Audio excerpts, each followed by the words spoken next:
오늘도 참 잘 오셨습니다. 오늘 말씀을 준비하다가 문득 예전에 사역하던 때가 기억이 났습니다.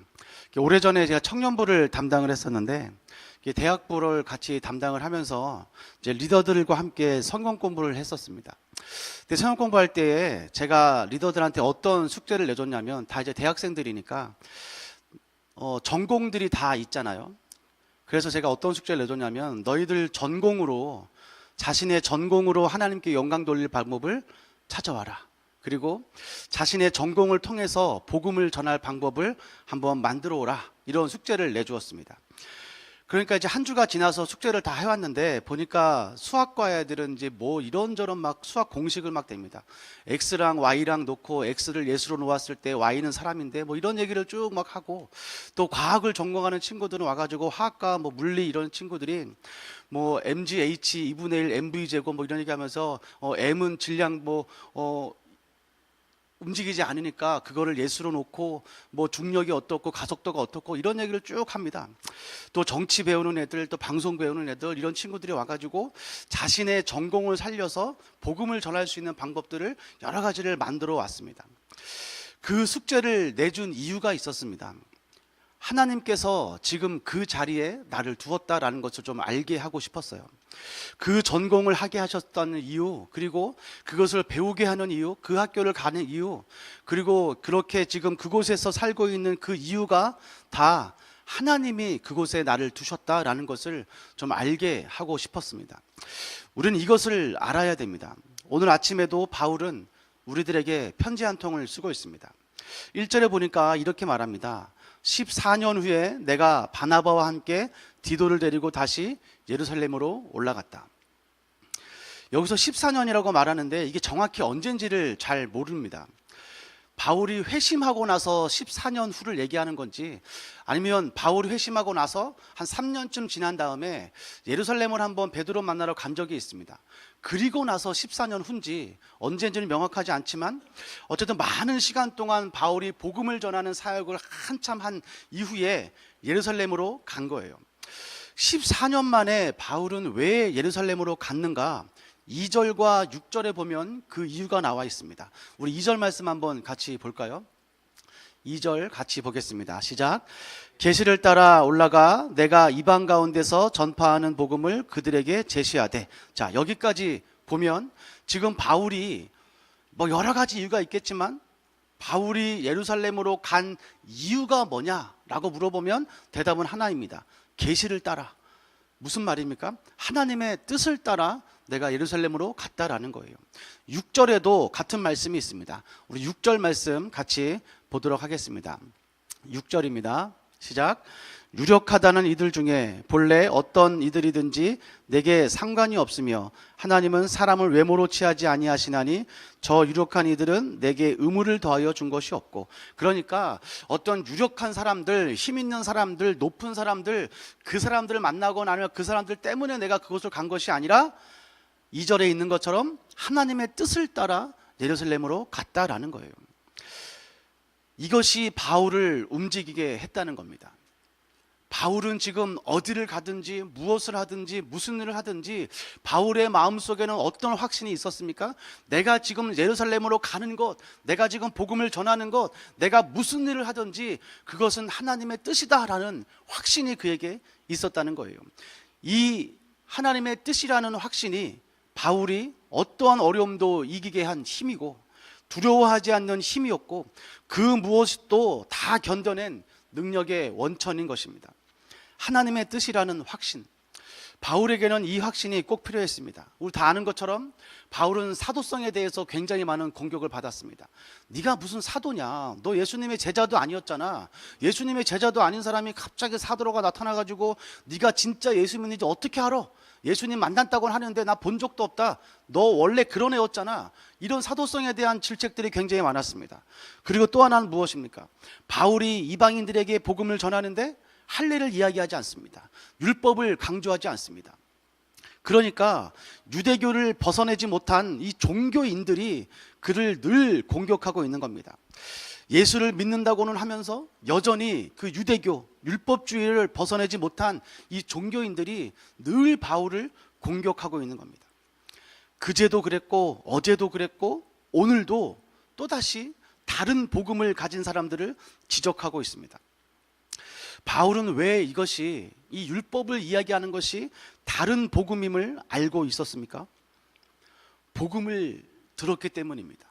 그리고 은혜를 경험해 봤기 때문에 그렇습니다. 은혜를 정말 경험한 사람, 정말 용서를 받은 사람, 정말 은혜를 경험한 사람은 어떻게 됩니까? 율법을 지키고 싶어 합니다. 그런데 반대로 생각해 보십시오. 율법을 내가 다 지켰다. 율법을 내가 하나도 빠짐없이 모든 것을 내가 다 이루어냈다. 은혜가 아니라 율법을 먼저 지켜본 사람들은 어떻게 됩니까? 은혜를 구할 필요가 없어집니다. 왜냐하면 내가 이미 다 해보았기 때문에, 내가 이미 다 이루었다고 생각했고, 내가 이미 모든 것을 다 해냈다고 생각하기 때문에 은혜를 구할 필요가 없게 된다는 겁니다. 그래서 무엇입니까? 율법이 먼저가 아니라 은혜가 먼저라는 거예요. 바울이 말하는 진짜 복음은 무엇입니까? 율법은 필요 없다, 지킬 필요가 없다가 아니라 은혜를 받은 사람은 그 율법을 완성시킬 수 있다. 은혜를 받은 사람은 그 율법을 지키고 싶어 한다라는 거예요. 그래서 오직 믿음을 강조하는 이 바울, 오직 은혜를 강조하는 이 바울이 이렇게 얘기합니다. 7절에 보니까 도리어 그들은 내가 무할례자에게 복음 전함을 맡은 것이 베드로가 할례자에게 맡은 것 같은 것을 보고, 베드로가 전한 복음, 너희들이 그토록 신뢰하는 베드로가 전한 복음과 내가 전한 복음은 같은 복음이다. 8절에도 보니까 이렇게 말합니다. 베드로에게 역사하사 그를 할례자의 사도로 삼으신 이가 또한 내게 역사하사 나를 이방인의 사도로 삼으셨다. 베드로를 부르신 하나님이 나도 부르신 것이다. 하나님께서 베드로도 부르시고 나도 불렀다라고 말해요. 9절도 이렇게 얘기합니다. 우리 9절 말씀 같이 읽겠습니다. 9절입니다. 시작. 또 기둥같이 여기는 야고보와 게바와 요한도 내게 주신 은혜를 알므로 나와 바나바에게 친교의 악수를 하였으니 우리는 이방인에게로 그들은 할례자에게로 가게 하려 함이라. 하나님께서 각자에게 맞는 사명을 주셨다라는 거예요. 바울에게는 이방인에게 복음을 전하는 사명을 주었고, 베드로에게는 그 안에 있는 믿는 이방인 유대인들 할례자들에게 복음을 전하도록 부르심을 받았다라는 겁니다. 각자의 은사에 따라서, 각자의 상황에 따라서, 각자의 불러주신 그 부르심에 따라서 우리는 뭐 하면 됩니까? 사람을 살리는 복음을 전하면 된다라는 거예요. 바울은 지금 이 얘기를 하고 있습니다.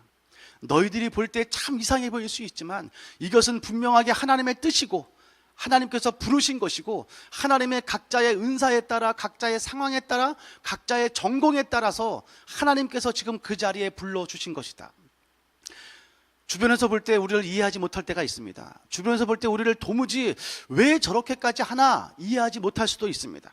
그러나 그것은 하나님께서 우리를 은사에 따라 불러주신 겁니다. 각자의 상황에 맞게, 각자의 불러주신 그 부르심에 맞게 우리는 그렇게 순종하며 나가면 되는 겁니다. 이거 하지 않으면 어떻게 됩니까? 4절 말씀 같이 보도록 하겠습니다. 4절 같이 읽겠습니다. 시작. 이는 가만히 들어온 거짓 형제들 때문이라. 그들이 가만히 들어온 것은 그리스도 예수 안에서 우리가 가진 자유를 엿보고 우리를 종으로 삼고자 함이로되. 여기에는 두 가지 의미가 있습니다. 하나는 바울이 지금 무슨 얘기를 합니까? 그리스도 안에 자유를 말하고 있습니다. 여러분, 그리스도 안에서의 자유가 무엇입니까? 은혜를 받은 사람, 진짜 복음을 들은 사람들이 이제는 율법이 필요 없다 라고 말하는 것이 자유가 아니고, 나는 율법으로부터 완전히 자유함 되었다, 나는 해방되었다, 이것이 진짜 그리스도 안에서 자유가 아니고, 은혜를 받은 사람, 복음을 들은 사람, 진짜 복음을 믿는 사람은 그 은혜 안에서 율법을 지키기 위해서 무던히도 애를 써가는 모습, 그것이 정말 그리스도 안에서 참 자유다, 이렇게 말하고 있는 거예요. 그리고 나서 한마디는 무엇입니까? 그렇게 참 자유를 가지고 은혜 안에서 그 복음을, 은혜 안에서 그 율법을 지키기 위해서 살지 않으면 무슨 일을 당하느냐? 우리를 종으로 삼는다라는 거예요. 은혜 받은 사람이 은혜로 살지 않고 율법주의로 살게 되고 나의 의를 자랑하게 되고 나의 가진 것을 자랑하게 되고 나의 행위를 자랑하게 되고 나의 봉사와 헌신과 희생과 나의 것들을 자랑하게 될 때 우리는 악한 영의 종이 되어버린다는 겁니다. 여러분, 오늘 하루 살아가면서 이 바울의 가르침 그리고 예수 그리스도의 가르침처럼 진짜 복음 안에서 참 자유를 누리는 은혜가 있기를 축복합니다. 그리고 그 은혜 안에서 열심히 하나님의 율법을 한번 따라 살아가는 그 참 자유를 맛보기를 주님의 이름으로 축복합니다.